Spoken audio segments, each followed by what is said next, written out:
This bill has been really heavy on my mind, and I woke up this morning and I felt impressed to bring in a Bible. That Utah legislator is proposing some virulent anti-trans legislation, and let's see it. I feel impressed to just read it because in the Constitutional Convention, it was the most quoted book. Okay, this is a lie. This is disinformation that is deliberately spread by Christian nationalists. Here's the truth.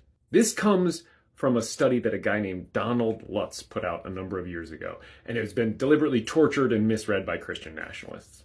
Lutz and his researchers looked at 15,000 documents from the founding era, and that included printed sermons, which was this common form of literature at the time. But here's the thing, not all 15,000 of those documents were relevant to the founding of the Constitution or to government. And if you include all 15,000, again, many of them not relevant, the Bible's cited about 8 times. This is not during the Constitutional Convention, this is during the founding era. But if you focus on the 2,200 documents that have to do with science of government, self-government, politics, those things, which is about 2,200 documents, the influence of the Bible disappears. The Bible citations went from about 8 per writing down to 0.3. That's one time in every 3 or 4 works that the Bible was cited when we were actually talking about the government, when you're not focusing on sermons in church. And that number plummets even further when you focus on only those writings during the time of the Constitutional Convention. It plummets to 0.06 Bible citations in every writing, or about 1 in every 16 writings. This isn't new.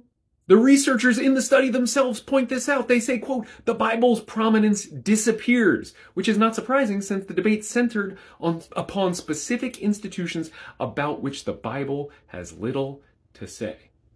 Oh, and it gets better, because the Federalists, those who supported the Constitution and pushed to get it ratified, they never cited the Bible.